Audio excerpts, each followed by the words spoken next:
नमस्कार, मी Avinash Bhaskar Chate, corporate trainer, उद्योजक, motivational speaker आणि ऑथर. आजच्या विषयामध्ये तुमचं सगळ्यांचं स्वागत आहे. आज जो विषय आपण निवडलेला आहे तो म्हणजे हाऊ टू वर्क इफिशियंटली. मित्रांनो, तुम्ही बिझनेस करत असाल किंवा जॉब करत असाल, तुम्ही तुमच्या क्षेत्रामध्ये एक गोष्ट सातत्याने एक्सपेक्ट करत असाल स्वतःकडनं की मला माझं इफिशियंटली वर्क करायचं आहे. आपण बघतो जग इतकं बिझी होत चाललं आहे, मोबाईल्सवरती एवढे डिस्ट्रॅक्शन्स आहेत, टेम्पटेशन आहे दिवसभरामध्ये. दिवस कसे चाललेत आपल्याला लक्षात येत नाही. आपल्याला समजतच नाही मुळात वेळ कुठे चाललेला आहे. आणि सातत्याने आपण एका गोष्टीच्या मागे पळत असतो, ते म्हणजे आपलं काम इफिशियंटली कसं होईल, कमीत कमी वेळेत जास्त कामं कसे होतील, रिझल्ट्स कसे आपण प्रोड्यूस करू, ह्याच्या मागे आपण सातत्याने पळत असतो. स्पेशली तुम्ही जर ॲम्बिशियस असाल, तुम्हाला लाईफमध्ये ग्रो करायचं असेल, वाटत असेल सातत्याने मोठं व्हायचं आहे, काम करायचं आहे, तर सातत्याने तुम्हाला एक खंत किंवा मी म्हणेल एक नेहमी हे असेल की वर्क इफिशियंटली मला करायचं आहे. तुम्ही बघा ना, ज्यावेळेस तुम्ही एक बिझनेसमॅन आहात किंवा तुम्ही जॉब करत असाल, एक बिझनेसमॅनचं जागा बघूया आपण. एक बिझनेसमॅन ज्यावेळेस आपल्या एम्प्लॉईजला काम देतो, त्याला काय एक्सपेक्टेड आहे मला सांगा. त्याला एक्सपेक्टेड नाही आहे की तुम्ही दिवसरात्र काम करावं. त्याला त्याच्या कामाशी मतलब आहे. त्याने जे तुमच्याकडनं एक्सपेक्ट केलेलं आहे ते काम जर त्याला मिळालं व्यवस्थितपणे, तर तो हॅपी राहणार आहे. आणि जॉब करत असताना पण बघा, काय एक्सपेक्टेड असतं तुमच्या बॉसेसकडनं. एकच गोष्ट एक्सपेक्टेड असते की तुम्ही रिझल्ट्स आणले पाहिजे, तुम्ही नुसतेच एक्सक्युजेस नाही दिल्या पाहिजे. बरेचसे प्रोफेशनल्स मी पण बघतो माझ्या बिझनेसेसमध्ये, म्हणजे डेडलाईन क्रॉस होत चालल्यात, कामच करत नाहीत. मुळामध्ये कामं त्यांना दिली जातात आणि मुळात त्यांची पण चूक नसते. त्यांना पण समजत नाही वेळ कुठे चालला आहे, एक्झॅक्टली काय कुठे कसं होतं आहे, त्यांनाही मुळात लक्षात येत नाही. मित्रांनो, फार इम्पॉर्टंट गोष्टीवरती आपण आज डिस्कस करणार आहोत. तुम्हाला जर इफिशियंटली काम करायचं असेल, तुम्हाला जर लाईफमध्ये ग्रो व्हायचं असेल, तर एक गोष्ट तुम्ही व्यवस्थित मॅनेज तुम्हाला करता आली पाहिजे. तुमच्यात ती मुळात स्किलच पाहिजे की तुमचा टाईम मॅनेजमेंट तुम्हाला व्यवस्थित करता आला पाहिजे. टाईम मुळात एक जबरदस्त गोष्ट आहे, एक जबरदस्त रिसोर्स आहे, जी सगळ्यांकडे कॉमन आहे, जे सगळ्यांकडे सेम आहे. 24च तास तुमच्याकडे आहेत, माझ्याकडे आहेत आणि सगळ्यांकडे आहेत. त्या 24 तासाचा उपयोग आपण कसा करतो त्याच्यावरती सगळं काही अवलंबून आहे. आणि टाईमला, वेळेला इतकं महत्त्व दिलं गेलेलं आहे हिस्ट्रीमध्ये पण, प्रेझेंटमध्ये पण आणि फ्युचरमध्ये पण दिलं जाणार आहे. कारण टाईम मुळात एक असा रिसोर्स आहे जो लिमिटेड आहे. एकदा वेळ गेलेली परत येत नाही असं सातत्याने म्हणतात आणि ते खूप खरं आहे. वेळ आपण कुठे इन्व्हेस्ट करतो त्यावरतीच डिपेंडंट आहे की तुम्हाला रिझल्ट्स काय मिळणार आहेत. त्यामुळे वेळ कसा तुम्ही वापरता त्याच्यावरनंच ठरणार आहे की तुम्ही रिझल्ट्स काय प्रोड्यूस करतात. वेळ एक अशी गोष्ट आहे बघा, बॉलिवूडमध्ये पण खूप जास्त महत्त्व गेलेलं आहे. बरेचसे गाणे वेळेवरती बनलेले आहेत. जसं की ते गाणं आहे आने वाला पल जाने वाला आहे. सॉरी, व्यवस्थित गाणे मला म्हणता येत नाहीत, पण समजण्याचा प्रयत्न करा मी काय सांगतोय. वेळेला बेसिकली खूप जास्त महत्त्व दिलं गेलेलं आहे. कितीतरी पिक्चर्स तुम्ही बघितले असतील, त्या पिक्चरचे क्लायमॅक्स त्या वेळेवरती टायमर लावलेला असतो, कुठेतरी बॉम्ब फुटणार असतो आणि मग त्या वेळेत स्पेसिफिक वेळेमध्ये ते काम कंप्लीट करायचं असतं. तुम्ही बघा, असे किती सारे पिक्चर पण आहेत जे टाईमवरती, म्हणजे वक्त नावाने पण एक पिक्चर आहे. तर मुळात बेसिकली सांगण्याचा तात्पर्य हा आहे की टाईम जो आहे हा सगळ्यांकडे लिमिटेड रिसोर्स आहे आणि तुम्ही किती व्यवस्थित ह्याचा यूज करता त्यावरनं ठरतं की तुम्ही किती इफेक्टिव्ह प्रोफेशनल आहात आणि किती नॉन इफेक्टिव्ह प्रोफेशनल असाल. तुम्ही तुमच्या ऑफिसमध्ये जर तुम्हाला स्टार बनायचं असेल आणि तुम्ही जर इफेक्टिव्ह प्रोफेशनल तुम्हाला बनायचं असेल, तर सगळं काही अवलंबून आहे की तुम्ही तुमचा वेळ बेसिकली कसं मॅनेज करतात. आणि ज्याही वेळेस तुम्ही बघा, कॉलेजपासनं किंवा स्कूल डेजपासनं ज्याही वेळेस तुम्ही अभ्यासाला बसायचे, आपण एक टाईम टेबल बनवायचो. कारण आपल्याला माहीत असायचं की परीक्षा आता 2 महिन्यावरती आली, 3 महिन्यावरती आली. त्या 3 महिन्यामध्ये मी कसा जास्तीत जास्त अभ्यास करू. कॉलेजेसमध्ये पण आपण तेच केलं. ऑफिसेसमध्ये पण बघा, एक महिना असतो, त्या महिन्याच्या अखेरपर्यंत तुम्हाला एक टार्गेट दिलं जातं, वीकली टार्गेट दिलं जातं आणि त्या वीकच्या टार्गेटपर्यंत, त्या मंथच्या टार्गेटपर्यंत तुम्हाला कामं करायची असतात. आणि ते कामं जर कंप्लीट करायची असतील व्यवस्थितपणे, तर खूप इम्पॉर्टंट आहे तुम्हाला टाईम मॅनेजमेंट समजणं. आणि आज आपण ह्याच विषयावरती बोलणार आहोत. टाईम मॅनेजमेंटवरती खूप छान चॅप्टर मी लिहिलेला आहे विनिंग एज पुस्तकामध्ये. तुम्ही जर पुस्तक वाचलं नसेल तर पुस्तक ऑर्डर करा ॲमेझॉनवरतून. इंग्लिशमध्ये पुस्तक लिहिलेलं आहे, पण त्याचा छानसा अनुवाद मराठीमध्ये पण उपलब्ध आहे. तर तुम्ही मराठीचंही पुस्तक द विनिंग एज वाचू शकतात. टाईम मॅनेजमेंटबद्दल कन्सेप्ट जाणून घेऊ शकतात. आता ज्यावेळेस टाईम मॅनेजमेंट हा विषय डिस्कस केला जातो, बघा, आपल्याला एक गोष्ट सातत्याने शिकवली गेलेली आहे की टाईम मॅनेजमेंट जर तुम्हाला करायचं असेल, वेळेचा व्यवस्थितपणे उपयोग करायचा असेल, तर तुम्हाला टाईम टेबल बनवता आला पाहिजे. म्हणजे आपण बघा लहानपणीपासून आपल्याला एक गोष्ट सातत्याने शिकवली गेलेली आहे की टाईम टेबल तुम्हाला बनवता आला पाहिजे, राईट. आणि आपण बऱ्याचदा बनवतो पण, की बघा स्कूलमध्ये किंवा कॉलेजेसमध्ये एक्झाममध्ये इवन तुमचा करिक्युलम ज्यावेळेस टीचर्सला संपवायचा असायचा त्यावेळेस असा काहीसा टाईम टेबल आठवड्याचा आपल्याला बनवून दिला जायचा. आपण बघायचो कोणता पिरियड आहे, किती वाजता कोणता पिरियड आहे वगैरे वगैरे, राईट. तर हे करिक्युलममध्ये पण तितकंच लागू होतं. इवन तुम्ही बघा हे जसं की आता इथे टाईम आपण टाकतो, जसं की आता हे 9 ते 10चा टायमिंग आहे सकाळचा. आता टाईम मॅनेजमेंट करायची एक पद्धत आहे की मंडेला तुम्ही काय काम करणार आहात, ट्यूजडेला काय काम करणार आहात, वेनसडेला काय करणार आहे, थर्सडेला काय. मुळात हे जे कप्पे आहेत सगळे, हे जे टाईम टेबलचे सगळे बॉक्सेस आहेत ते फिलअप करणं आपल्याला सगळ्यांनी शिकवलेलं आहे, राईट. म्हणजे मुळात टाईम आपण पुट करायचो आणि मग त्याचा टाईम टेबल व्यवस्थितपणे बनवायचो. आता ही मेथड ठीक आहे, म्हणजे ही एक मेथड आहे ज्याच्यावरनं आपल्याला टाईम मॅनेज करता येतो. आता ही एक मेथड आहे किंवा तुम्हाला अजून बरंचसं शिकवलं गेलेलं असेल, जसं की टू डू लिस्ट एक शिकवलं गेलं होतं आपल्याला, right. To do list, okay, इथे लिहितो मी टू डू लिस्ट. तुम्हाला माहीत असेल टू डू लिस्टचे बरेचसे ॲप्लिकेशन्स पण आहेत.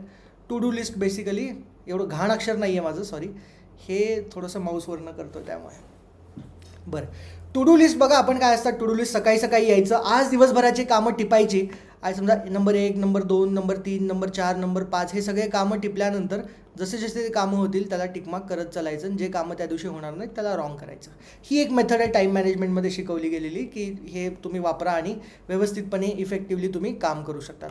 हे सगळं ठीक आहे. इवन अजून एक मेथड, स्टीवन कोवेचं छानसं पुस्तक आहे 7 habits of highly effective people. त्यामध्ये ना हा स्टीवन कोवेननी मॅट्रिक्स शेअर केलेला आहे. हा एकदा आपण डिस्कस करूया. मग मुळात मी तुम्हाला सांगतो की टाईम व्यवस्थित कसा मॅनेज करायचा. ह्या तर ट्रेडिशनल मेथड्स तर मी तुम्हाला सांगतोच आहे, तुम्हाला रिकॉल करून देतोच आहे आपण जे शिकलेलो आहे. जसं मी म्हणालो टाईम टेबल बनवणे, टू डू लिस्ट बनवणे. आणि स्टीवन कोवेननी, म्हणजे हे पुस्तक फार फेमस आहे, त्यामध्ये पण त्यांनी ना हा एक क्वाड्रंट दिला होता. हा एक मॅट्रिक्स एकदा समजून घेऊया आणि मग आपण मूळ मुद्द्यावरती येऊया. ह्यामध्ये बघा त्यांनी काय सांगितलं ना, मुळात 4 क्वाड्रंट्स आहेत, ओके. आता हा जो पहिला क्वाड्रंट आहे, ओके, पहिला हा तुमचा दुसरा क्वाड्रंट, हा तुमचा तिसरा क्वाड्रंट आणि हा तुमचा चौथा क्वाड्रंट. असे 4 क्वाड्रंट्स स्टीवन कोवेनच्या मॅट्रिक्समध्ये आहेत. बघा वाय ॲक्सिसवरती काय लिहिलं आहे, वाय ॲक्सिसवरती लिहिलं आहे इम्पॉर्टंट गोष्टी, ओके, इम्पॉर्टंट टास्क असं म्हणूया.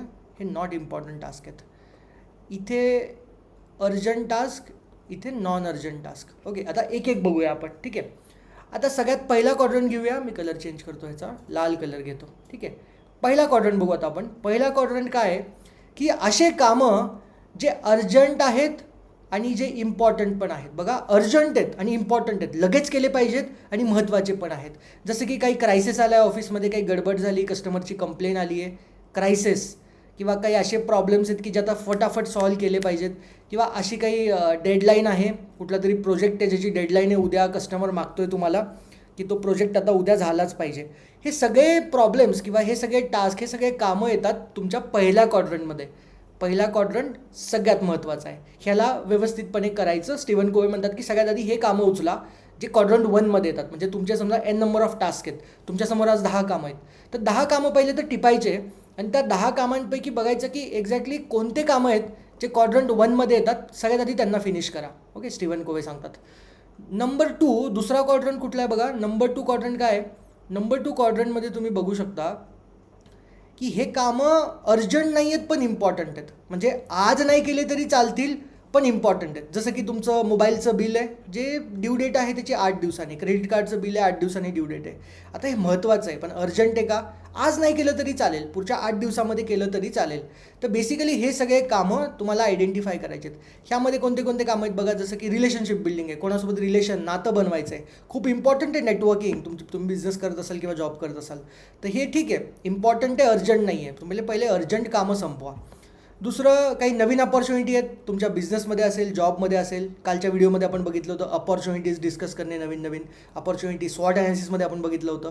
किंवा काही लाँग टर्मच्या प्लॅनिंग असतील की आता काय काय करायचं आपल्याला पुढे येणाऱ्या 1 महिन्यामध्ये, 2 महिन्यामध्ये, 3, सगळं इम्पॉर्टंट आहे बघा पण अर्जंट नाही आहे, राईट. पर्सनल ग्रोथ असेल, जसं की हा व्हिडिओ तुम्ही बघताय, प्रिव्हेंटिव्ह ॲक्टिव्हिटीज असतील किंवा रिक्रिएशन, अशा स्पेसिफिक नंबर ऑफ टास्क ज्या इम्पॉर्टंट मी म्हणेल आहेत पण अर्जंट नाही आहेत, ह्या क्वाड्रंट 2मध्ये येतात. ओके, त्यानंतर आपण तिसरा क्वाड्रंट घेऊया. तिसरा क्वाड्रंट काय आहे की अर्जंट आहे पण इम्पॉर्टंट नाही आहे, म्हणजे करावं तर लागेल पण महत्त्वाचं नाही आहे. इवन हे पण आपल्याला सॉर्ट करता आलं पाहिजे. जसं की इंटरप्शन आहे. तुम्ही ऑफिसमध्ये काम करताय, अचानकपणे तुमचा जवळचा मित्र आला आहे. जवळच्या मित्राला तुम्हाला भेटायचं आहे पण आत्ता नव्हतं भेटायचं कारण तुम्ही आत्ता व्यवस्थित कामामध्ये मग्न होतात. तर इंटरप्शन आहे. एक बिनकामाचे मेल आहेत, कॉल आहे, बिनकामाची एखादी मीटिंग आली आहे किंवा एखादी पॉप्युलर ॲक्टिव्हिटी ऑफिसमधली है ना, किंवा काही असेल जे अर्जंट आहे. ओके, जे अर्जंट आहे पण इम्पॉर्टंट नाही आहे. ओके, हा तिसरा तुमचा क्वाड्रंट आहे. चौथा क्वाड्रंट बघा काय आहे. चौथा म्हणतो आहे की अर्जंट पण नाही, इम्पॉर्टंट पण नाही. बघा असे बरेच कामं असतात की काही त्याचा उपयोगच नाही. ऑफिसमध्ये बसला रील बघत बसलात, अहो त्याचा इम्पॉर्टंट पण नाही, अर्जंट पण नाही, नका बघू ते आत्ता. टाईम वेस्टर असेल, कोणाला तरी फालतूचं तुम्ही बोलत बसलायत. काहीतरी गोष्टी बिनकामाच्या टाईम वेस्टर्स ज्या आहेत त्या 4 क्वाड्रंटमध्ये आहेत. ओके, आता हे सगळं ठीक आहे. आता हे मी तुम्हाला 3 ट्रेडिशनल मेथड सांगितले. कुठले कुठले सांगितले? एक तर टाईम टेबल बनवणे आपण शिकलेलो आहे. इफिशियंटली काम करायचं असेल तर टाईम टेबल बनवा म्हणतात, चांगलं आहे.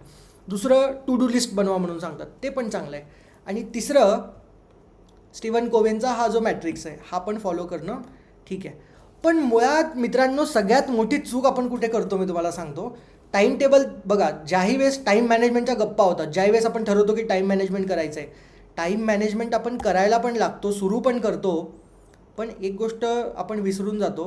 उदाहरणार्थ टाईम टेबल बनवला आहे, येणाऱ्या 7 दिवसाचा पूर्ण टाईम टेबल बनवलेला आहे आणि तुम्ही टाईम टेबल फॉलो करायला जातात आणि असं अचानकपणे असे काहीतरी कामं यायला लागतात. तुम्ही तर म्हणता अरे च्या, हे तर टाईम टेबलमध्ये नव्हतंच. What does that mean?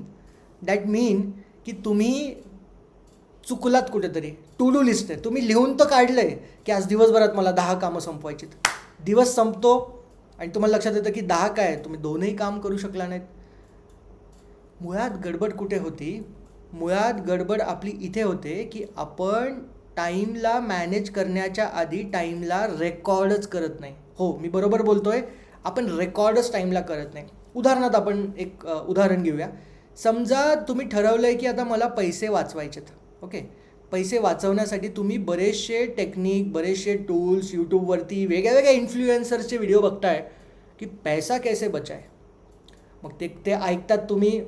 SIP करा, म्युच्युअल फंड्समध्ये टाका, स्टॉक मार्केटमध्ये टाका, FD करा, हे सगळं ऐकतात. पैसा कैसे बचाय हे सगळं ऐकतात. आणि ज्यावेळेस तुमची पगार होते आणि ज्यावेळेस तुम्ही पैसा वाचवायला जातात, तुम्हाला लक्षात येतं की अरे आपल्याला पैसेच उरत नाही आहेत. म्हणजेच त्याचा अर्थ हा आहे की पैसा कैसे बचाव हे सगळं तर ठीक आहे, पण सगळ्यात आधी तुम्ही हे चेक केलं पाहिजे.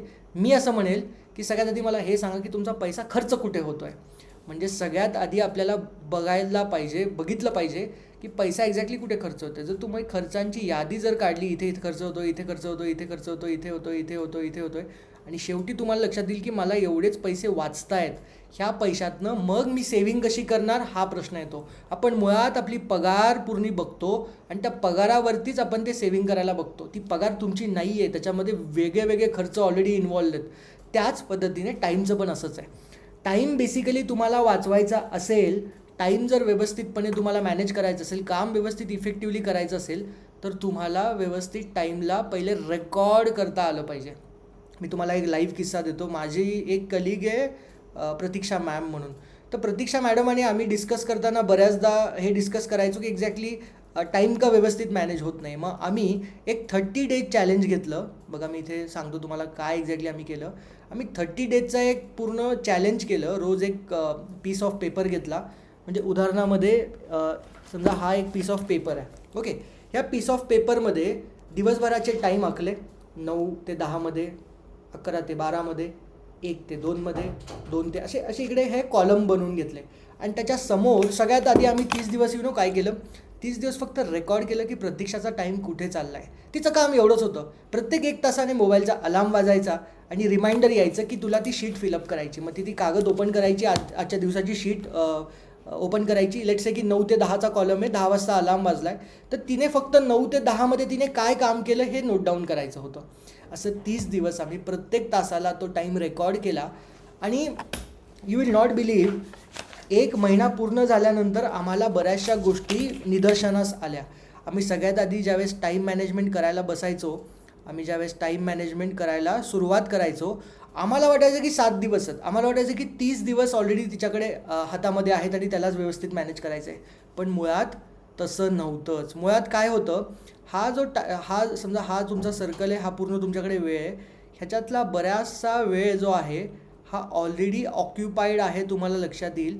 आणि तुमच्याकडे ऑलरेडी खूप थोडा वेळ वाचलेला आहे, ह्याला व्यवस्थितपणे तुम्हाला मॅनेज करता आलं पाहिजे. एक उदाहरण देऊन मी तुम्हाला सांगतो.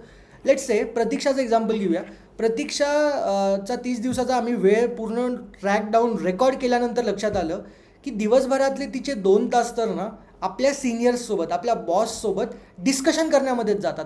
मग ते ऑफिसचे प्लॅनिंग्स असतील, येणाऱ्या प्रोग्राम्सचे व्यवस्थितपणे प्लॅन असतील, एक्झिक्युशन असेल, बॉससोबत वेगळे प्रॉब्लेम्स, क्रायसिस डिस्कस करणं असेल. तर मुळात बघा, दिवसातले जर 2 तास पूर्ण बॉससोबत आणि सिनियर मेंबर्ससोबत जर इन्व्हेस्ट होत आहे, म्हणजेच आठवड्याचे 6 दिवसाचं ऑफिस असेल तर 12 तास मुळात हे तिचे इथेच इन्व्हॉल्व होत आहेत. बरं, हा एक विषय गेला. त्यानंतर तिच्याकडे टीम आहे, ऑलरेडी 100 लोकांची टीम आहे. त्या 100 लोकांच्या टीममध्ये वेगळे प्रॉब्लेम्स एम्प्लॉईचे असतात, ज्याला आपण पीपल मॅनेजमेंट म्हणतो. पीपल मॅनेजमेंटमध्ये वेगळे चर्चा करणे एम्प्लॉईसोबत, कोणाचा काय प्रॉब्लेम आहे त्याला ॲड्रेस करणे, त्यांना काम देणे, डेलिगेट करणे.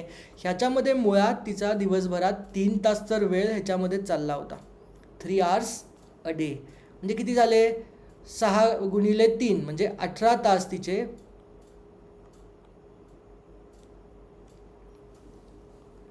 18 तास तिचे आठवड्यातले पीपल मॅनेजमेंटमध्ये चाललेत. म्हणजे 3 आणि 2 म्हणजे 5 तास दिवसातले ऑलरेडी असेच तिचे वेस्ट होत आहेत. आणि 1-2 तास आम्हाला लक्षात आलं अनवॉन्टेड टास्क आहेत, अनवॉन्टेड कॉल्स आहेत, ईमेल्स आहेत. आणि मग आम्हाला लक्षात आलं की हा जो पूर्ण वेळ आहे ह्याच्यामधला खूप छोटा पोर्शन ऑलरेडी तिच्याकडे आहे. ह्याला सगळ्यात आधी तिने आयडेंटिफाय करणे, सेल्फ अवेअर होणे की माझ्याकडे एवढाच वेळ आहे, ह्याच वेळेमध्ये मला टाईम मॅनेजमेंट करायचं आहे. एकदा का तिला हे लक्षात आलं की माझ्याकडे हा व्यवस्थित वेळ, आणि ते कधी होणार आहे, ज्यावेळेस तुम्ही तुमचा रेकॉर्ड करणार आहात वेळ, ज्यावेळेस तुम्ही तुमचा वेळ रेकॉर्ड करतात त्याच वेळेस तुम्हाला ही गोष्ट लक्षात येते. आणि त्यानंतर आपलं आयसन ओव्हर मॅट्रिक्स येतं. हे डिसिजन मेकिंगचं मॅट्रिक्स आहे. एकदा का तुम्ही वेळ नोटिफाय केला की माझ्याकडे एवढा वेळ, आणि मग आता तुम्ही प्लॅनिंगला चला. कसं प्लॅनिंगला चला, स्टीव्हन कोवेनचा मॅट्रिक्स आपण बघितला. हे 4 क्वाड्रंट तुम्ही बघितले, खूप सिम्पल आहे. बघा, 1 by 1 आपण बघूया. जे पहिल्या क्वाड्रंटमध्ये कामं येतात, तुमचा जो पहिला क्वाड्रंट आहे मी सांगितलं होतं की जे अर्जंट आहे आणि इम्पॉर्टंट आहे ते लगेचच करा, डू इट नाव, आत्ता लगेचच ते उचला. आज दिवसभराचे 10 कामं आहेत, त्याला सगळ्यात पहिले आयडेंटिफाय करा कुठल्या मॅट्रिक्समध्ये जातं आहे. क्वाड्रंट 1, क्वाड्रंट 2, क्वाड्रंट 3, क्वाड्रंट 4मध्ये जातं आहे. क्वाड्रंट 1चे कामं लगेचच तुम्हाला घ्यायचे आहेत आणि लगेचच पटापट त्याला संपवायला बघायचं आहे. क्वाड्रंट 2 जे आपण बघितलं अर्जंट आहे, ओके, हा खालचा क्वाड्रंट बघू याच्यानंतर.